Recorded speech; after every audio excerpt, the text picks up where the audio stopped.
thank you everyone for joining us and popping in.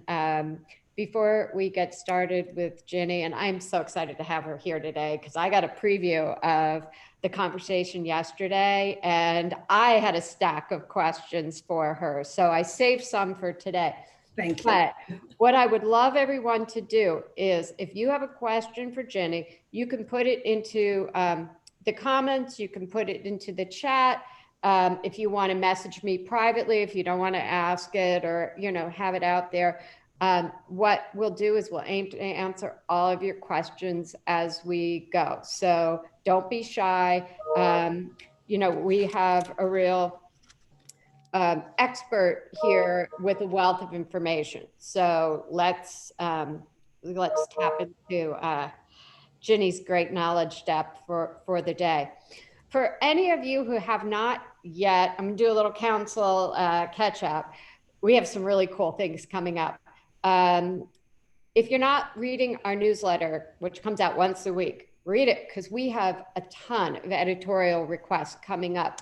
We're working already on our fall issue of Accessories Magazine. Love it when we get your submissions, and almost every category, in fact, I can see who's on the call, all your categories are going to have an editorial request at some point for the next issue. So pay attention to that one. We also have our Design Excellence Awards are open now. I know some of you have entered. If you haven't entered yet, you've got a couple weeks left. But this is just a remarkable way to promote your products. And those who are finalists this year, the voting's on Jor. So if you're a finalist, you're getting exposure to Jor's wealth of, they have an amazing database of retailers, amazing exposure just to be a finalist. And then of course you get your seal and the press around it. And then our winners will be announced in September. So it's really intended to be a great tool for you. And we'd love to see your products in that contest.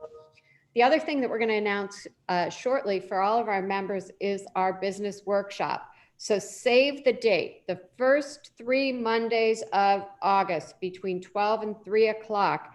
We have a remarkable speaker lineup, which we're going to announce shortly. This is information that you are not going to want to miss.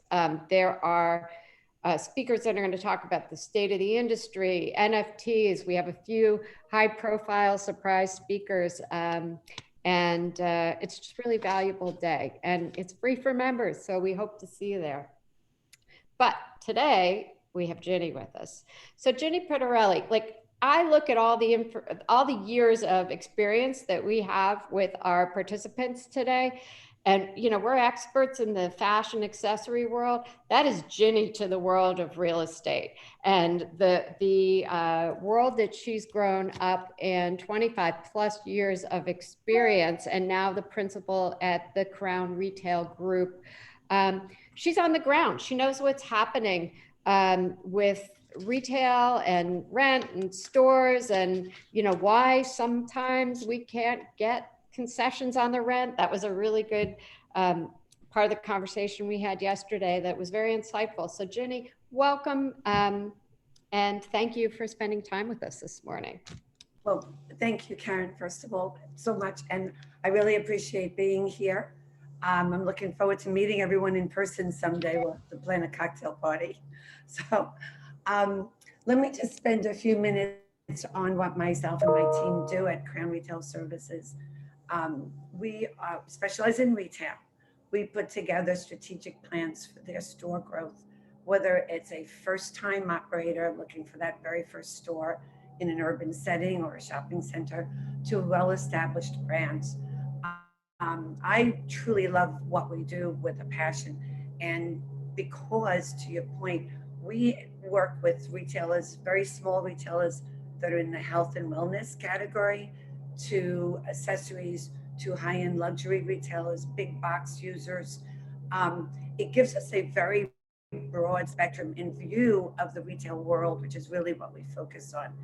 And part of our core competency is understanding what our clients are looking for, who are their customers, Where do they live? Where do they shop? What are their shopping patterns?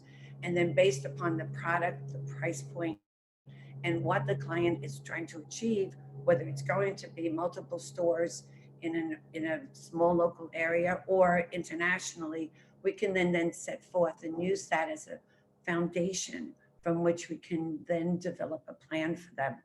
And after that, we married their specific criteria to that foundation. What should their stores look like? I mean, we're not designers, but what we are very, almost insistent on is they reach out to the community and they curate their merchandise properly so that they can reach the consumer. Too often, especially when retailers have multiple stores, and it's sort of that cookie cutter effect. And we understand why, because everything needs to be scalable and you have to have a financial model that works. However, never really lose touch with that customer. And that's what we try to do. So we're a little bit of everything, but the core competency, of course, is real estate and getting and achieving the best real estate transaction for the consumer. Because as you know, all stores need to be individual profit centers, and a big part of that profit, which of course, first and foremost, is optimizing their sales revenue, and then is then really curtailing those expenses, educating their staff, so on and so forth. So I'm very excited to be here as well. I think coming off of a year of so challenging, and I hope everyone feels as positive as I do. I the rebuilding of our whole economy in our nation, I think, is more accelerated than we first thought. Well, actually, we first thought it was going to last 3 or 4 weeks, and then all of a sudden, we're a year later into it. But I think in the last several months, I've been in the city in Manhattan every day for the past 4 months, and I see a difference every single day. More and more people coming out, more people shopping, and there is such a pent up demand for shopping, going to events, Broadway shows, which haven't opened yet, but they will in September, and eating. It's just really been wonderful. I remember 6 months ago coming into the city and there wasn't a soul on the street, and it was devastating and quite frankly, very scary. But as things reopen, more and more people are visiting. It's really been amazing. We opened a store. I'm going to not mention the client, and it's in the health and wellness category, and we were 118% over projection. Now, clearly, the projection was very modest, but still, that was just amazing. We did not expect that, and it had all of the what we call the categories checked, meaning we were by transportation. We a lot of footfall. We knew who our customer was. It was a very well planned and thought out approach. But that, I think, is significant and very telling on how our environment is changing, both in cities, urban cities. A lot of changes, which we discussed yesterday. People have left the city. Some people now are coming back. We're waiting for office workers to come back. And then suburbia has changed a lot because now people are working remote, and it's increased sort of that neighborhood store, if you will. So I really would just like to open this up to Q&A as we discussed just today, and really focus and answer the questions that are important to the group. I think it'd be more productive. And I think most importantly today, we have to all help each other. So I do a lot of mentoring, and I'm on a lot of mentoring committees. So I just throw that out there after the call. If anybody needs anything, we are always available. My group and I have a great team that I work with. So I will make sure that everyone has your information, Jenny, so they can reach out too. But just in your introduction, I have so many questions for you, and I'll urge everyone to just jump in.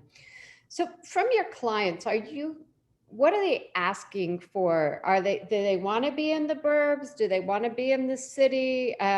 What is the general tone, and if you're just getting started, how should people be thinking about assorting their retail footprint? Well, first and foremost, it depends on the product that you're selling and what the price point is and where does that customer live and work. So if you are a product that is more geared toward the boroughs or urban markets, then that's where we should be looking. If it's a product, if it's your first store and you want to have a broad base, then I would look to put a store more in an area where people will be visiting from the boroughs, local tourists, ultimately international tourists, so that you get that branding. Store, that's one thing that a store does, which online sales will never be able to do, and that is to give you that, recognition, branding opportunities. So that is a very specific question. So if it's accessories and jewelry, if it's high end, maybe it's a Madison Avenue play, maybe it's a Soho play. I'll use New York sort of as the example, but when we talk about a city, clearly, it's San Francisco, Los Angeles, Boston, Philadelphia, Chicago, DC, Miami, which is completely crazy and off the charts. So, but the point is, that's where your product will get the most recognition in the beginning. But if you're very specific and you want to reach a certain customer that lives in the boroughs or in suburbia, then that's the route we should take. When you did your intro, you mentioned, being close to transportation and foot traffic. Are there rules, or do you have a checklist of things that, maybe a fundamental question, but as people might be thinking about, like, hey, is this a good spot for me? What are some of those rules? Absolutely.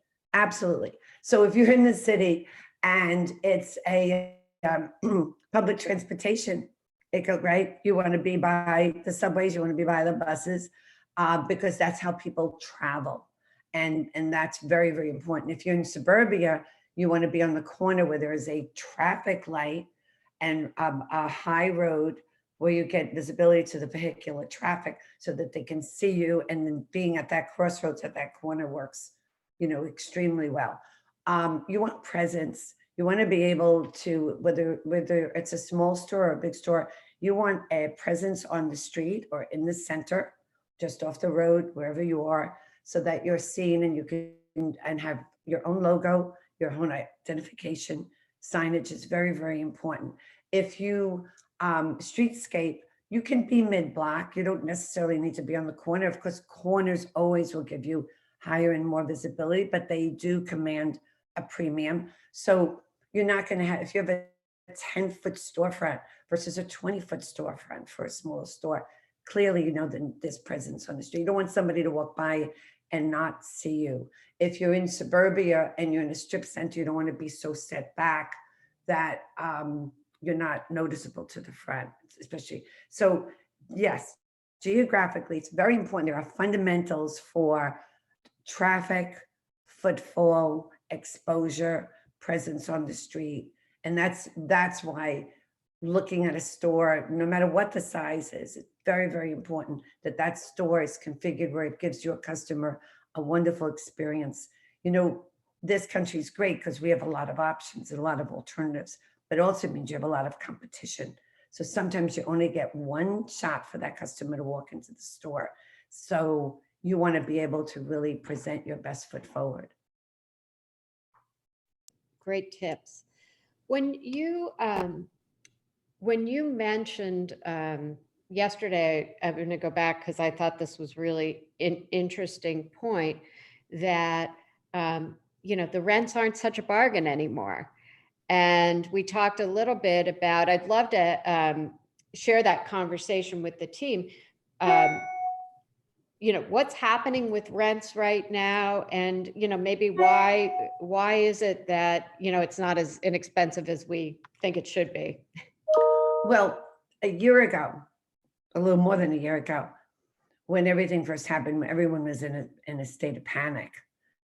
And in certain areas like New York, like San Francisco, rents had really achieved a very high rate. So it was very expensive. These are very expensive cities. Land is expensive, taxes are expensive, and it all trickles down to the consumer, if you will. So many landlords, depending upon their ownership, which is what we talked about, were desperate to either retain their current tenant or make it attractive enough for somebody new to come in. So as the pandemic started to lift a little bit, we started to get a lot of rent abatement, 6, 7 months free rent on some existing transactions. All the landlords, what we talked about was helping us ramp up if it was a new store. So first 1 to 2 years, and maybe a very, very low base, if a base at all, and then sharing with a percentage of sales.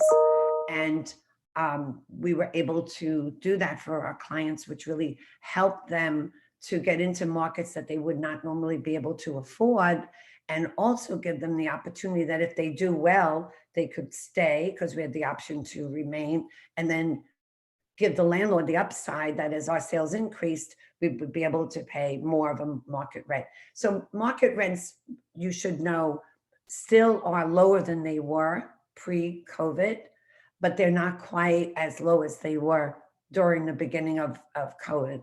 And all of those incentives are starting to tighten up a little bit. The other thing we were very able to do, and still can do, is get a lot of what we call tenant TI, tenant allowance, for tenants build out. So not only are we getting spaces that are more finished, ready for us to move in, we're also getting dollars up front from the landlord to help us move in with custom fixtures, whatever we might need, or signage on the exterior of the building. So the makeup is rent, percentage of sales, and how we can contribute if we choose to the landlord, free rent, and contribution towards our build out. So those are the fundamental parts, and updated base tax bases, reduced what we call CAM, which are common area maintenance charges, keeping those capped, keeping them down. When you go into a center like the World Trade Center or Hudson Yards, very, very expensive to keep those type of centers operating. So your operating costs at some point could reach as high as $100 a foot, which is incredible. So it's very important to keep those costs capped. Around the country, in a typical shopping center, that is probably more like a $25 or $30 number. Still very expensive though. And then if you don't want it to run away with inflation. So very difficult to cap taxes, but you should always cap your operating costs. Now, what we talked about is there are some landlords who purchased properties or refinanced their properties pre-COVID during the height of the market that underwrote their properties at a very high rate. So their mortgages are tied into them getting a certain rent income. And when that rent income no longer exists, if they have a non-recourse loan, they are in jeopardy of losing their property. So what happened in the very beginning was, in those instances, the landlords would hold on vacant space and not lease, because if they leased, it would trigger a clause in the mortgage that could allow them to lose their property. So typically and the banks were very difficult. The banks really did not help anybody on the landlord or tenant side, quite frankly, in the beginning. So they waited 6 months, 12 months, and only now are they starting to refinance so that the landlords can reduce the rent and bring them in. If you have a property that's been in a family for 30 or 40 years and it's basically debt free, you were able to, really ask for whatever you wanted, and they did it just to, fill their spaces. So a lot depends on, is it a REIT, an institution? Is it a small family?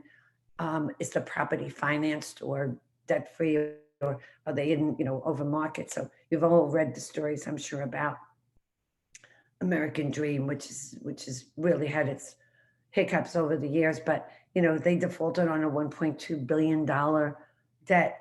There was no way they could do anything to help their retailers. They were just trying to survive themselves. Now that's all changed, and they've gotten more money and people go in. So I think it's always important to understand the other side of the situation, so that you're sensitive to what points you can get and what points you can't get.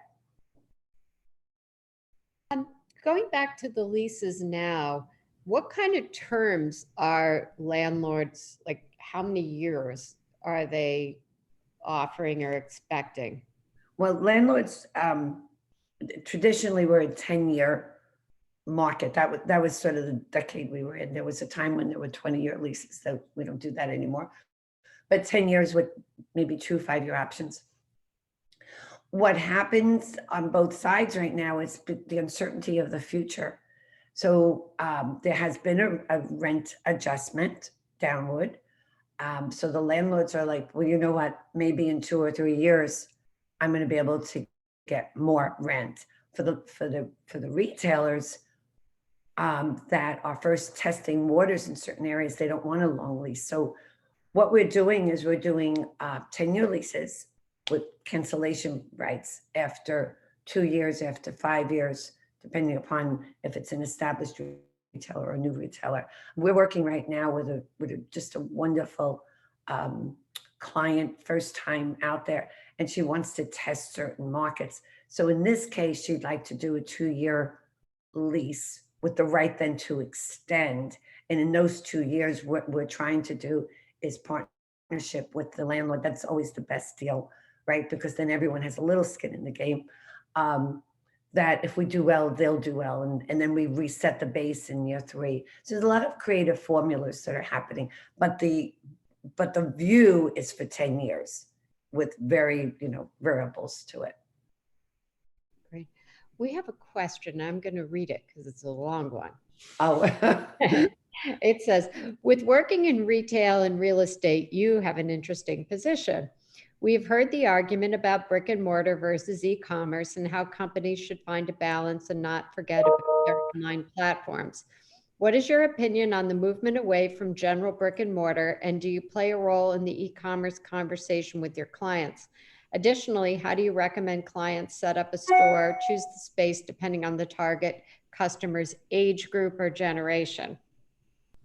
well, first, thank you for that question. That's a question that we're involved in that every single day. So don't forget that retail, bricks and mortar is not going away.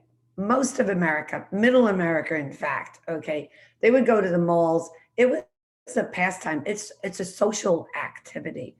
But aside from that, as a human race, we like to be in touch with each other. What's happening is retailers, established retailers, are bringing technology into the stores. Now, with the advent of e-commerce, and it's wonderful because be very frank, I never bought anything online, especially being in my business. And then COVID happened. And so I had no choice. So there's pros and cons.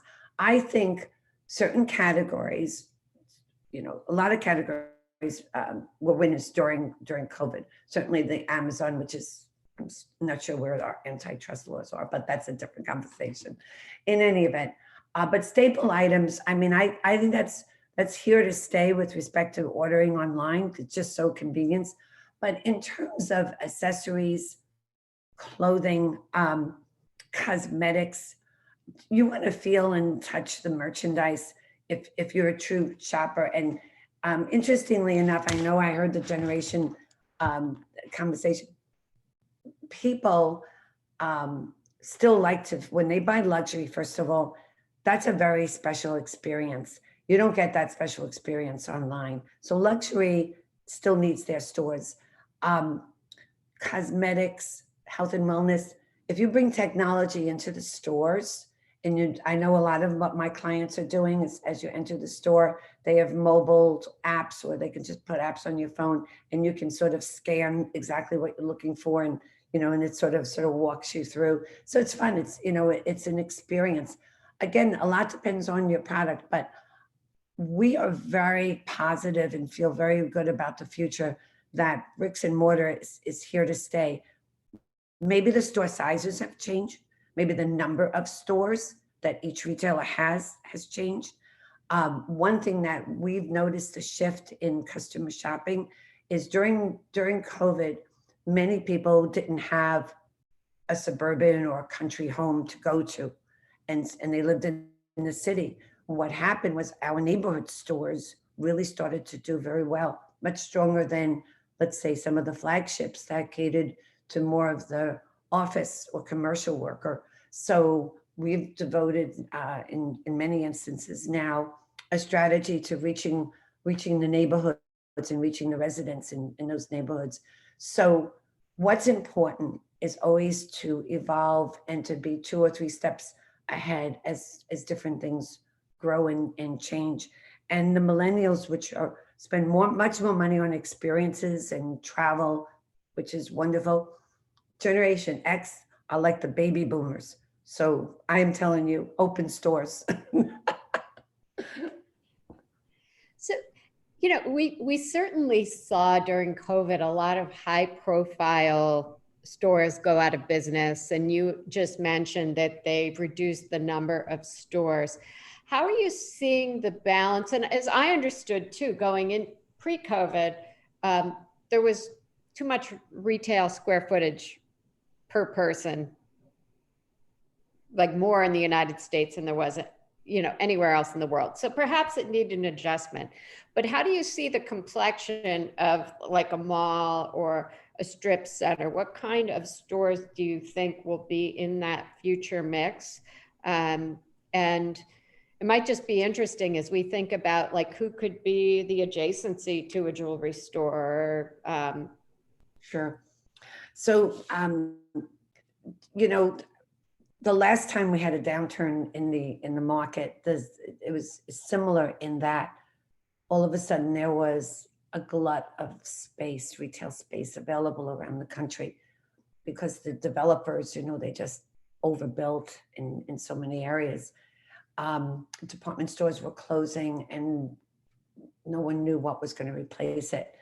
And what replaced it were grocery stores, Whole Foods of the world, that type of store.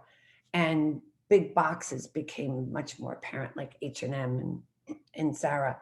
And that, of course, translated and transferred into urban markets and putting out, a lot of these smaller stores. Unfortunately, had to close like smaller hardware stores for the, Bed Bath and Beyonds of the world. So what happens now? Everyone is like scratching their head, like what category is going to be replacing, the 250 units that Macy's walked away from, or the Neiman Marcus, 190,000 square feet. There's a lot of square footage. And, there's always, and the movie theaters were, yesterday, who knows, the whole movie business, the whole entertainment business is completely upside down and going to be very different with the streaming of everything on this. So we don't see that as a true replacement. So it's perplexing and no one has like an exact answer, but, is it experiential, which we use that word ad nauseum, for 10 years, but now it needs to be there. Is it creating event spaces that, aside from the food halls, food is one of the categories. For as difficult as the restaurants had it during the pandemic, food in itself was fairly successful. So is it entertaining, with food in some kind of event space? No one really knows. I saw this morning actually on the news where they're opening up, crazy, but pool halls with billiards, so because people want to do something and have that camaraderie again. So is that something, are we going to see a lot of bowling alleys open up around the country? But I think if you look at American Dream in a smaller way, all right, ski slopes, but combining entertainment with retail, with food, is most likely the direction that a lot of these developers are going in. And then, unfortunately for the retailers, but converting the upper levels or the spillover space that they might have added on to office, medical, health and wellness, gyms, which, they've also closed down a lot, but that'll come back. I think that definitely will come back. It's a social setting for many people. So I think it's going to be a combination of that, where you're interacting and buying. It has to be. I hope on the gyms, we all have to work off our COVID. Oh my God, 12 pounds. Kill me now. Yeah, that all made sense to me. The food, no I gym. know. Well, I'm in my kitchen because after working every night, no matter what time, all I did was cook and then eat. So, Yeah, that definitely was a fun COVID activity. I cooked more than ever before. I'm just going to do a total segue because you touched on something that if people are not paying attention to, they absolutely should, and that is what's going on with the antitrust laws in Amazon. Read about it, learn about it, because the impact, if some of this legislation happens, could change private label development as we know it. So, exactly. it's not just about what's happening with Amazon, and who knows if they have to spin off, they could be retail. They They are could in be fact those open. retail moments. Yeah, well, Amazon actually has absorbed a lot of space. First, they've absorbed a lot of space for, for their distribution centers everywhere. And it's, I don't know if most people know this, but it's amazing, right? It could be midnight and you're ordering something on Amazon and it's at your doorstep at 6 o'clock in the morning. It's crazy because they've also encroached on, the UPS, the FedEx, and the US mail systems. And what they've done is they've set up distribution centers around the country, utilizing spaces that were either industrial or retail. And they're doing their own deliveries with their own trucks. It's extraordinary to me. All on the upper west side, upper west side, you'll see those Amazon trucks 3 and 4 deep parked there, ready to deliver your goods, the next morning. But they also have Amazon Go, Amazon Books, the partnership that they've done with Whole Foods. So they are very much in the retail world right now. Yeah, I think there's one on 34th Street, even they're, high up. But so we talked a lot about the retail space. Can you give us any insight as to what's happening with office space and, the executive, where are the executives? What's happening? It's a total shift, which is going to be interesting, and we're all still learning. It's a total shift of where people live versus where they work. So working remote has for many people, it's actually been very good, right? People with family, 2 people are always working, and you have young children, costs of care, it's very, very expensive. But there's also that very important being in the headquarters or in the executive offices, if you will. So again, let's put the tech business aside because they're a little different. What most people feel, and I attend a lot of these, not just the webinars, but I'm on a lot of different committees, is there'll be a percentage of workers that will remain working remote. Is it 20%? Is it 30%? No one knows, but they're feeling it's going to be somewhere within that percentage. So what that does is wherever they're working remote from has increased foot traffic for the retailer, ultimately for the retailer in that marketplace. But it obviously impacts in a negative way the office space from which they've moved out of. But if you take major cities, in the downtown proper of those major cities, and 75 to 80% of your office workers come back, it'll be an adjustment of store size, how many stores, but it will come back. What we don't know is everybody returning to work, and you've all read the articles, JP Morgan, if you want to get paid in New York, you need to be in New York, kind of message out there. But is it going to be a 3-day work week, or is it going to be a 5-day work week? Is it going to be hybrid? And they're not quite sure how that necessarily is going to translate into the vibrancy of these downtown markets. Then you have, as we talked about, all this excess space that would lend itself to office. There's a glut of space out there. We need to have it absorbed, and it's going to take time. There's no fast answer or recovery for that. They're looking at 3 to 5 to 7 years in certain markets that have overbuilt for office tenants.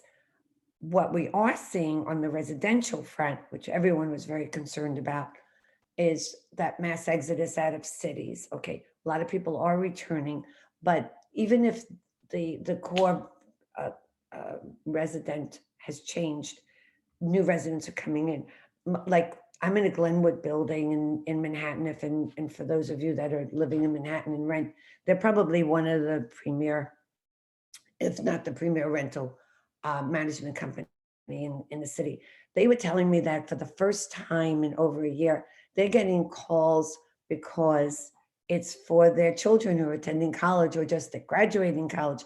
And because the rents are now a little bit more affordable, and even those deals, some of them are going away, but they're all moving into the city. So the rentals, they're being populated, but populated by a different type of customer, maybe not a family, maybe it's a young family versus that established, more wealthier, affluent family who moved out to the suburbs or the country or out of state, completely. So, you need a strong residential market, a strong office market. Those two categories we're watching residential return a little faster than the office. Office is still very much up in the air. And Facebook, and Google, they took space, 1 million square feet each around the city. And they're telling their workers that they don't have to come back until spring of next year. That's a lot. So we have to watch it all absorb. And again, that mixed use project, that's what you have to think about today. It's not just a residential building. It's not just an office building. It's not just a retail play. It's mixed use. It's everybody living and co-living together. Those are going to be the successful markets and the successful projects as we move forward. Interesting. I'm, it's amazing how much space, even in our own building, like it's just empty. But it's frightening, but we'll get them. We need two things to happen, and it's happening. Because now try to get a ticket to Florida. It's crazy. And the airlines, you can watch their stocks they're already increasing. But we need for that international and national tourists to travel again. And that's going to happen. We're all thinking in September, October, Broadway will reopen. And actually playhouses across the country will reopen. So once we get our tourism back, you'll start to see a lot of these projects improve. We had 66 million visitors in New York City alone last year, pre-COVID. We need them back. That's who spends money. That's who goes out to dinner. That's who attends the Broadway shows. So, and that's investment. And, this is a subject for another conversation, but a lot of our residential communities are made up by investors, foreign investors. And that world has really changed and is upside down. So we've got to get some of that money back here, which it will. So I'll close with, if you've never worked with a commercial realtor before, like how does it work? What's the best relationship between a client and, what's your role? What do you need from them? Like, what's the magic formula? Well, we differentiate ourselves in a lot of different ways, not the least of which is we have a more advisory hat, if you will, and certainly work as a broker. But I will tell you, you want to work with someone that cares about your business and that you come first. So you can work all different ways, exclusivities, so that the person that's working with you, is devoting the time that it takes, because it takes time to put this. But we believe in relationships and building those relationships. So I am very proud to say that many of my tenant relationships we have for close to 20 years, that I've lived through 6 different managements on their side, and they have followed me, in my time. So that doesn't come easily. That comes from really caring about the success of the retailer. our clients' successes are our successors, and vice versa. And that's the only way. It's a marriage, right? And you have to feel comfortable. And it really is important that whoever you want to represent you understands what your goals are, your business objectives are in overall, and then how do we achieve that through retail, and that your interests are very much what drives them, drives every conversation that they have with the different landlords, and will give you the very best advice. We're advisors at the end of the day, and our job is to make you as so well informed that you make the right decision. That's what we do. Great. So I took the liberty, I put your email and your contact information into the chat. You know, I know you mentioned you do mentoring. I must believe you'd be free for questions, or, Yeah, you know, if happy. anybody's thinking about space. I think some of the points you brought up were exceptionally wise. Like, you know, how you're going to sign yourself in the middle of a strip, you know, things like that, that you would see because you do it every day, that we might not think about, you know? Well, we're here to help. And I think that it's most important. I always believe good things come out of everything, every situation, right? And what is it? Never let a good crisis go to waste. We need to help each other in business and in life. And I hope that the pandemic has taught everybody that. So that's business is business, but at the end of the day, everyone should be helping each other. Well, I'll tell you, I think you'll find that the world of accessories everybody's nice. We just have Yeah. really amazing people, and you know, all those like fashion stereotypes. I haven't really encountered them, but I definitely haven't encountered them in my many years working in the industry. So I'm sure. we have a good team. Somebody asked me what I liked best about what I have been doing. And honestly, the most rewarding thing that's come out of it is all the friendships that I've made. So I understand completely. I think retailers, fashion merchants, they're the best. So anyway, We all need to work together, because it doesn't happen, it doesn't happen alone. So I appreciate your sharing your wisdom, your time. You got your contact information in there. If anybody wants to get in touch with Ginny and you missed it, contact one of us and I will send it to you.